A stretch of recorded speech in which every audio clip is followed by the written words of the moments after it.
தென்னாடுடைய சிவனே போற்றி, எந்நாட்டவர்க்கும் இறைவா போற்றி, காவாய் கனக திரளே போற்றி, கைலை மலையானே போற்றி போற்றி. எல்லாம் வல்ல சிவனை வணங்கி உலகெங்கும் வாழும் அத்துணை துலாம் ராசி நண்பர்களுக்கும் உங்கள் ஜோதிடர் ஆய்வாளர் கோவை குருமூர்த்தியின் இனிய வணக்கம்.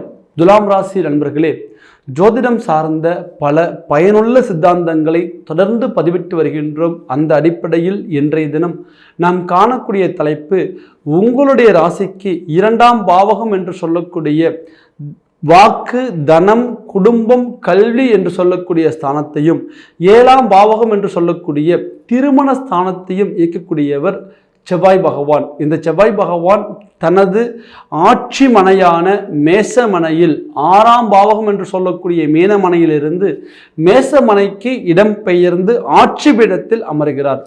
இந்த கால அமைப்பு 2024 ஜூன் மாதம் 1ஆம் தேதி முதல் 2024 ஜூலை மாதம் 12ஆம் தேதி வரை சரியாக 42 நாட்கள். இந்த 42 நாட்கள் உங்களுடைய வாழ்க்கையில் எது போன்ற ஒரு மாற்றங்கள் இருக்கும், எந்த இடத்துல நீங்கள் கவனமாக செயல்படணும், எந்த இடத்துல உங்களுடைய முயற்சிகளை பலப்படுத்தணும் அப்படிங்கிறத இந்த பதிவில் துல்லியமாக எளிமையாக நம்ம பார்க்க போகிறோம். நம்ம சேனலை முதல் முறையாக பார்க்குறவங்க நீங்களாக இருந்தால் சப்ஸ்கிரைப் பண்ணிக்கோங்க, பெல் பட்டன் கிளிக் பண்ணி ஆல் ஆப்ஷன் கொடுத்துக்கோங்க.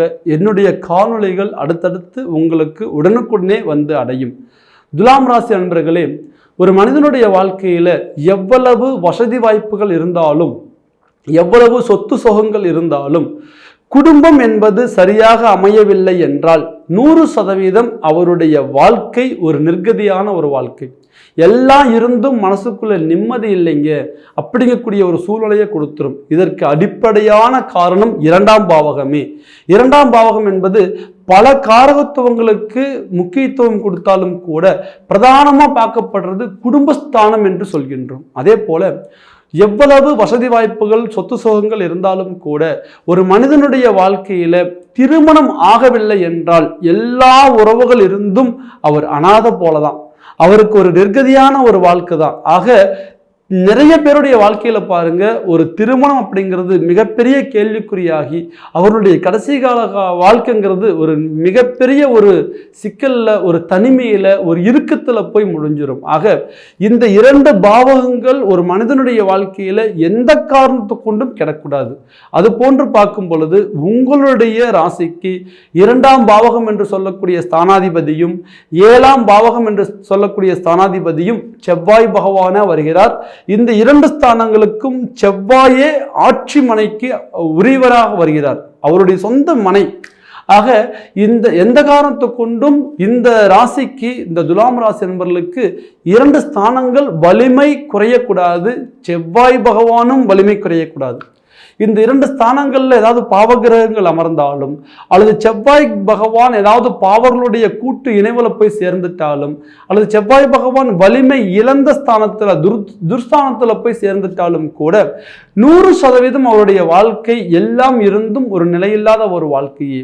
துலாம் ராசி நண்பர்களுக்கு கடந்த காலகட்டங்களில் பாருங்க, ஒரு மிகப்பெரிய ஒரு சவாலா இருந்தது ஜென்மக்கேது. இந்த ஜென்மக்கேது இருந்த ஒரு காலகட்டம் மிகப்பெரிய ஒரு மனசுக்குள்ள ஒரு வலியும் வருத்தமும், எடுக்கக்கூடிய காரியங்கள் எல்லாம் தடங்களும், இது சரியா, இது தப்பா, இது செய்யலாமா, இது வேண்டாமா அப்படிங்கக்கூடிய ஒரு குழப்பத்திலையும் பலவிதமான நெருக்கடிகளை சந்திச்சவங்க தான் துலாம் ராசி நண்பர்கள். அது போக அர்த்தாஷ்டமச்சனி என்கிற பிடியில சிக்கி வாழ்க்கையை இழந்தவங்க, தொழில இழந்தவங்க, குடும்பத்துல நிம்மதி இழந்தவங்க, பொருளாதாரத்தை இழந்தவங்க, சொந்த ஊர் விட்டு வேற ஊருக்கு போனவங்க, இது போல நிறைய பேரை பார்க்கலாம். ஆக எல்லாம் இழந்து நின்ற நிலையில் இருக்கக்கூடிய ஒவ்வொரு துலாம் ராசி நண்பர்களுக்கும் இந்த செவ்வாய் பகவான் முழு வலிமையை கொடுக்கின்றார். ஏன்னா தன்னுடைய உடல்ல ஓடக்கூடிய இரத்தத்திற்கு அதிபதி செவ்வாய், தன்னுடைய 7ஆம் பாவகத்தை இயக்கக்கூடியவர் செவ்வாய், தன்னுடைய 2ஆம் பாவகத்தை இயக்கக்கூடியவர் செவ்வாய். எந்த வகையில நிம்மதி இல்லைனாலும் குடும்பம் சரியான முறையில் ஒரு கோவில் மாதிரி அமையும் பொழுது எல்லா சந்தோஷங்களையும் மீண்டும் பெறக்கூடிய ஒரு தகுதிக்கு அந்த ஜாதகர் வந்து விடுவார். ஆக 7ஆம் பாவகாதிபதி 7ஆம் பாவகத்தில் அமர்ந்து அவருடைய நேரடி பார்வையாக உங்களுடைய ராசியை பார்க்கின்றார். இதனுடைய அமைப்பு சந்திர மங்கள யோகம் என்று சொல்கின்றோம். ஆக இந்த காலகட்டத்தில் பாருங்க, இந்த ஒரு செவ்வாய் பகவான் உங்களுடைய ராசியை பார்ப்பதன் மூலம் எதெல்லாம் உங்க வாழ்க்கையில நடக்காதுன்னு நினைச்சிங்களோ, என்னெல்லாம் உங்களுக்கு அமையாது நினைச்சிங்களோ, அந்த ஒரு காரியங்கள் எல்லாமே உங்களுக்கு சரியான முறையில் அமையக்கூடிய ஒரு வாய்ப்புகள் உண்டு. 7ஆம் பாவகம் என்கிறது மிகவும் வலிமையான ஒரு ஸ்தானம். தன்னுடைய மனைவிக்குரிய ஸ்தானம், தன்னுடைய தொழில் பார்ட்னருக்குரிய ஸ்தானம், தன்னுடைய உறவு முறைகளை குறிக்கக்கூடிய ஒரு ஸ்தானம். இந்த 7ஆம் அதிபதி 7இல் பலம் பெறும் பொழுது தடையான திருமணங்கள், சார் நாங்கள் ரொம்ப நாளாக பார்த்துட்டே இருக்கிறோம், பொருத்தம் இருக்கு ஆனால் பொண்ணு பிடிக்கல, இல்லை பொண்ணு பிடிச்சிருக்கு ஆனால் பொருத்தம் அமையல. அதே போல இந்த துலாம் ராசியில் பிறந்த ஒரு பொன் குழந்தையாக இருந்தால், சார் நாங்கள் நல்ல நல்ல வரனெல்லாம் பார்க்குறோம், ஏதோ ஒரு வகையில் எங்களுக்கு அந்த வரன் வந்து அமைய மாட்டேங்குது அப்படிங்கக்கூடிய வருத்தத்தில் இருக்கிறோம். இந்த நிலையில உள்ள ஒவ்வொரு துலாம் ராசியில பிறந்த ஆண்கள் பெண்கள் அனைவருக்குமே இந்த காலகட்டம் சரியான முறையில உங்களுடைய திருமணத்தை முதல்ல உறுதி பண்ணும். அதே போல இந்த திருமண தடையா இருக்கிறவங்களுக்கு எல்லாருக்குமே இந்த காலகட்டம் ஒரு நல்ல விமோசனமான காலகட்டமாக இருக்கும். 8இல் குரு, அதே போல அந்த குரு பகவான் 8ஆம் பாவகத்தில் இருந்து 2ஆம் பாவகம் என்று சொல்லக்கூடிய குடும்பஸ்தானத்தை பார்க்கின்றார். இந்த 2ஆம் பாவகத்தையோ அல்லது 7ஆம் பாவகத்தையோ குரு பகவான் தொடர்பு கொள்ளும் பொழுது தடையான திருமணங்களும் தடையில்லாமல் நடக்கும். 7ஆம் பாவக அதிபதி 7ஆம் பாவகத்தில் வலுப்பெறும் பொழுதும் கண்டிப்பாக திருமணங்கள் சிறப்பான முறையில் அமையும். ஆக இந்த நேரத்தில் உங்களுடைய திருமணம் சார்ந்த விஷயங்கள்ல முதல்ல முயற்சியை பலப்படுத்துங்க. அதை தாண்டி யாருக்கெல்லாம் திருமணம் அமைஞ்சிருச்சு ஆனால் வாழ்க்கை நிம்மதியே இல்லை அப்படி நினைக்கிறீங்களோ, 100% உங்களுடைய வாழ்க்கை ஒரு நேர்மையான இடத்திற்கு, உங்களுக்கு பிடிச்ச மாதிரி ஒரு லைஃபுக்கு, உங்களுடைய ஒரு கணவன் மனைவி உறவு முறைகளுக்குள்ள ஒரு இணக்கமான உறவுகள் பலப்படக்கூடிய ஒரு வாய்ப்பு இந்த தருணத்தில் உண்டு. சார் நான் என்னுடைய மனைவி மேலே அளவுக்கு அதிகமான பாசம் வச்சிருந்தேன், என்னுடைய கணவர் மேல அளவுக்கு அதிகமான அன்பு வச்சிருந்தேன், ஆனா யார் கண்ணுப்பட்டதுன்னு தெரியல, இன்னைக்கு நாங்க பிரிஞ்சு போயிட்டோம், எங்க வாழ்க்கையில ஒரு நிம்மதி இல்லை, ஒரு சந்தோஷம் இல்லை, தூரமா ரொம்ப விலகி போயிட்டோம், எங்களால ஒரு சந்தோஷத்தை அனுபவிக்க முடியல, நாங்க நல்லா வாழ்ந்த காலகட்டத்தை நினைச்சா இன்னைக்கும் மனசுக்குள்ள வலியும் வருத்தம் அதிகமா இருக்கு, மீண்டும் இணைஞ்சிருவோமா, இணையனுங்கிற எண்ணம் இருக்கு, ஆனா ஏதோ ஒரு காரணத்தினால நாங்க பிரிஞ்சு இருக்கிறோம் அப்படி நினைக்கக்கூடிய ஒரு அற்புதமான தம்பதிகளுக்கு தரமான ஒரு புரிதலை கொடுத்து உங்க வாழ்க்கையை மீண்டும் ஒரு ரீஎன்ட்ரிக்குள்ள கொண்டு வரக்கூடிய ஒரு காலம் அமையும். அதே போல நிறைய பேருடைய வாழ்க்கையில பாருங்க, நாங்க நல்லா தான் வாழ்ந்துட்டு இருந்தோம், எங்களை சுற்றி இருக்கிறவங்க எங்களை கெடுத்துட்டாங்க. நிறைய பேருக்கு நம்ம நல்லா வாழ்ந்தா கூட நல்லா வாழணும்னு நினைக்கிறவங்க நம்ம கூட 2 பேர் தான் இருப்பாங்க. எப்படா இவங்க கெடுவாங்க நினைக்கிறவங்க தான் 10 பேர் இருப்பாங்க. ஆனா வெளியில பார்க்கறதுக்கு அவங்க கெட்டவங்க மாதிரியே தெரியாது, உள்ளுக்குள்ள அவ்வளவும் சூழ்ச்சி சதி இந்த மாதிரி இருந்திருக்கும். ஆக 3ஆம் நபர்களால் பாதிக்கப்பட்ட உறவுகள் கூட இந்த நேரத்துல கண்டிப்பாக ஒரு நல்ல ஒரு புரிதலை கொடுத்துரும். நீங்க கணவனும் மனைவியும் பிரிஞ்சிருக்கக்கூடிய ஒரு சூழ்நிலையில இருந்தா நீங்க டைரக்டா மூவ் பண்ணுங்க, பேசுங்க, மனசை விட்டு பேசுங்க. அவங்க சொல்லிதான் நம்ம பேசணும், இல்லை நம்ம ஃபோன் பண்ணாதான் அவங்க பேசணுங்கிற அந்த ஈகோ விட்டு நீங்க உங்களுடைய மனசுக்கு ஒரு பிடிச்ச மாதிரி நீங்க அடுத்த ஒரு பேச்சை ஆரம்பிக்கும் பொழுது கண்டிப்பாக உங்களுடைய உறவுகள் பலப்படும். அதே போல இந்த 2ஆம் பாவகம் என்பது செல்வம் சார்ந்த இடம், தனம் சார்ந்த இடம். யாருக்கெல்லாம் துலாம் ராசியில பிறந்தவங்களுக்கு கடந்த காலகட்டத்தில் பணத்தை இழந்துட்டோம், பொருளாதார வளர்ச்சி கெட்டு போச்சு, தொழில் அமையல, இல்லை தொழில் முறையில் ஒரு முன்னேற்றம் இல்லை நினைக்கிறீங்களோ, இந்த தருணத்தில் நீங்க எடுக்கக்கூடிய ஒவ்வொரு முயற்சியும் லாபகரமான முயற்சியாக இருக்கும். காரணம் என்ன கேட்டீங்கன்னா, 7ஆம் பாவகாதிபதி அவருடைய 4ஆம் பார்வையாக உங்களுடைய ராசிக்கு 10ஆம் பாவகம் என்று சொல்லக்கூடிய தொழில்ஸ்தானத்தை பார்க்கின்றார். இந்த நேரத்தில் மண் சார்ந்த தொழில் செய்யக்கூடியவங்க, விவசாயமாக இருக்கலாம், அல்லது பில்டிங் கன்ஸ்ட்ரக்ஷனா இருக்கலாம், அல்லது ரியல் எஸ்டேட்டா இருக்கலாம், அல்லது கட்டுமான துறைக்காக ரா மெட்டீரியல் விற்கக்கூடிய ஒரு ஸ்தாபனமா இருக்கலாம், அல்லது மருத்துவத்துறை, காவல்துறை, இராணுவத்துறை, அதை தாண்டி பார்த்தீங்கன்னா ஒரு மக்களை காப்பாற்றக்கூடிய எந்த துறையில் இருந்தாலும், ஏன்னா செவ்வாய்ங்கிறது சேனாதிபதி, ஒரு நாட்டை காப்பாற்றக்கூடிய ஒரு பலம் அவருக்கு உண்டு. ஆக இந்த அரசு பணியில் உள்ளவங்களுக்கும் சரி, சுயதொழில் செய்யக்கூடியவங்களுக்கும் சரி ஒரு மிகப்பெரிய ஒரு வளர்ச்சியை கொடுக்கும். அதே போல அவரது பார்வை 2ஆம் பாவகத்துக்கு இருப்பதால் அந்த வளர்ச்சி உங்களுக்கு பொருளாதாரமாக மாறும். இந்த நிலையில இதுவரையும் இருந்த கடன் சுமைகள் கணிசமாக குறைச்சி வெளியில வருவீங்க. உங்களுடைய தொழில் முறையில நிறைய பேருக்கு ஒரு மாற்றத்தை உருவாக்குவீங்க. அதே போல சுயதொழில் செய்யறதுக்கான இடம் தேர்வு பண்ணிட்டு இருக்கிறோம், ஆனா எங்களுக்கு எதுவுமே இடமே அமைய மாட்டேங்குது அப்படி நினைக்கக்கூடியவங்களுக்கு சரியான முறையில் உங்களுக்கான பூமி அமையும், உங்களுக்கான ஒரு ஸ்தாபனம் அமையும். அதே போல வீடு கட்டணுங்கிறது எங்களுக்கு ஒரு பெரிய கனவு, கட்ட முடியல. செவ்வாய் பகவான் வலுப்பெற்ற நிலையில் பூமி யோகம் கொடுக்கும். மண் அமைக்கக்கூடிய ஒரு யோகமும் மனை அமைக்கக்கூடிய ஒரு யோகமும் இந்த நேரத்தில் கண்டிப்பாக உங்களுக்கு அமையும். அதை தாண்டி வெளிநாடு வேலை வாய்ப்புகள் சிறப்பாக இருக்கும். உத்தியோகத்தில் பதவி உயர்வுகள் நிறைய கிடைக்கும்.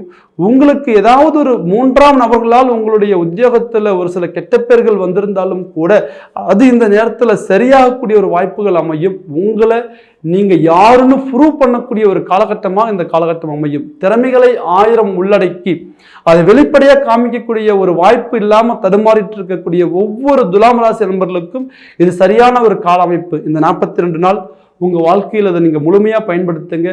உங்களுக்கு என்னென்ன தடங்கள் இருக்கோ எல்லா தடங்கள்லையும் படிப்படியாக வெளியில் வரக்கூடிய ஒரு வாய்ப்புகள் உண்டு. 7ஆம் பாவகம் என்பது தனக்கு நேர் எதிர் உள்ள ஒரு நட்புன்னு சொல்லலாம். நண்பர்கள் வகையில் நிறைய பேருக்கு உதவிகள் கிடைக்கும். அதே போல் பார்ட்னர் வகையில் நல்ல சப்போர்ட்டிவ் இருக்கும். இதுவரையும் பிரச்சனைக்குரியவர்களாக இருந்தவங்க எல்லாம் நம்மளை விட்டுட்டு விலகுவாங்க.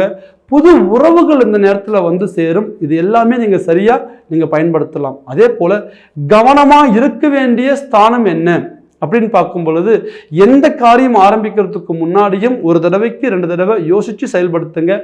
பூர்வ புண்ணிய ஸ்தானம் என்று சொல்லக்கூடிய 5ஆம் பாவகத்தில் சனி பகவான் இருந்து அவரது பார்வை 7ஆம் பாவகத்துக்கு இருக்கிறதுனால, சனி பார்வை செவ்வாய்க்கு இருக்கிறதுனால இந்த நேரத்தில் திருமணத்தை பற்றி முடிவு பண்ணக்கூடியவங்க ஒரு தடவைக்கு 2 தடவை அந்த வரன், அவங்கள் சார்ந்த படிப்பு, அவர்கள் இருக்கக்கூடிய உத்தியோகம், அவங்களுடைய பூர்வீக சொத்துக்கள் காமிக்கக்கூடிய விதம், இதெல்லாம் உண்மையா, அவர்கள் சொல்லக்கூடிய தகவல் எல்லாமே உண்மையா அப்படிங்கிறது நீங்கள் தெளிவாக யோசித்து முடிவு பண்ணுங்க.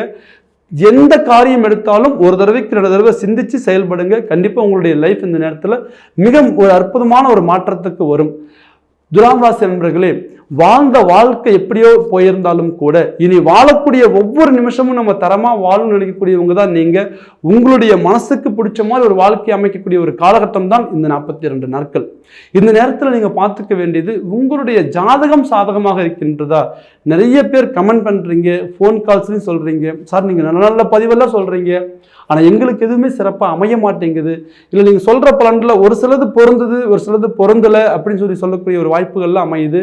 அதுக்கு காரணம் உங்களுடைய ஜாதகத்தினுடைய பலம் பலகீனம், திசாபுத்திகளுடைய பலம் பலகீனம். கோச்சாரப்படி கிரகங்கள் எவ்வளவு வலிமை பெற்றாலும் கூட திசாபுத்திகள் சாதகமாக இல்லைன்னா அதனுடைய பலன்ல கொஞ்சம் மாறுபாடுகள் இருக்கலாம்.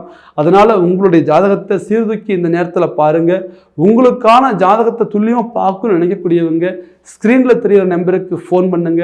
உங்களுடைய முன்பதிவை பதிவு பண்ணுங்க. உங்கள் ஜாதகத்தை வாட்ஸ்அப் பண்ணுங்க. உங்களுக்கான பலனை துல்லியமாக நீங்கள் தெளிவாக தெரிஞ்சு இனி அடுத்தது ஒவ்வொரு ஸ்டெப்பும் நம்ம எது போல் எடுத்து வைக்கணும் அப்படிங்கிறக்கூடிய ஒரு வளர்ச்சி பாதைக்கு போங்க. கண்டிப்பாக உங்கள் வாழ்க்கையில் ஒரு ஏற்றம் இருக்கும். இந்த ஒரு அற்புதமான செவ்வாய் பகவானுடைய அனுகிரகத்தினால நீங்கள் மென்மேலும் வளர என்னுடைய மனமார்ந்த வாழ்த்துக்கள். அதே போல் யாருக்கெல்லாம் பூமி யோகம் தடையாக இருக்கோ, யாருக்கெல்லாம் ஒரு திருமணங்கள் தடையாக இருக்கோ, இந்த நேரத்தில் நீங்கள் வழிபடக்கூடிய ஒரு தெய்வம் ஸ்ரீ முருகப்பெருமான். இந்த முருகப்பெருமானே சரியான முறையில் இந்த 42 நாளுக்குள்ள மனசார நீங்கள் வழிபாடு செய்யும் பொழுது நிச்சயம் தடையான காரியங்கள் எல்லாம் தடையில்லாமல் நடக்கும். துலாம் ராசி நண்பர்கள் வணங்கக்கூடிய ஒரு முருகப்பெருமானுடைய ஸ்தலமாக பார்க்கும் பொழுது திருத்தணி முருகன் கோவில் இந்த நேரத்தில் இந்த 40 நாளுக்குள்ள நீங்கள் போயிட்டு வரும் பொழுது மிக அற்புதமான முறையில் ஒரு மாற்றங்கள் உண்டு. அதே போல் உலோகங்களில் செவ்வாய் பகவானுக்கு உகந்த உலோகம் அப்படின்னு பார்க்கும் பொழுது செம்புல ஏதாவது ஒரு சின்ன தாய்த்து அல்லது சின்ன ஒரு ரிங்கு, சின்ன காப்பு, ஒரு டாலர், ஏதோ ஒன்று உங்கள் உடலில் படுற மாதிரி நீங்கள் இந்த 42 நாள் வச்சு பயன்படுத்துங்க. அதை எடுத்துகிட்டு போகக்கூடிய ஒவ்வொரு காரியமும் உங்களுக்கு ஒரு பாசிட்டிவான ஒரு வைப்ரேஷன் கொடுக்கும். மேலும் ஒரு அற்புதமான பதிவில் ஒரு அருமையான தலைப்பில் உங்களை சந்திக்கும் வரை உங்களிடமிருந்து விடைபெறுவது உங்கள் ஜோதிடர் ஆய்வாளர் கோவை குருமூர்த்தி. நன்றி, வணக்கம்.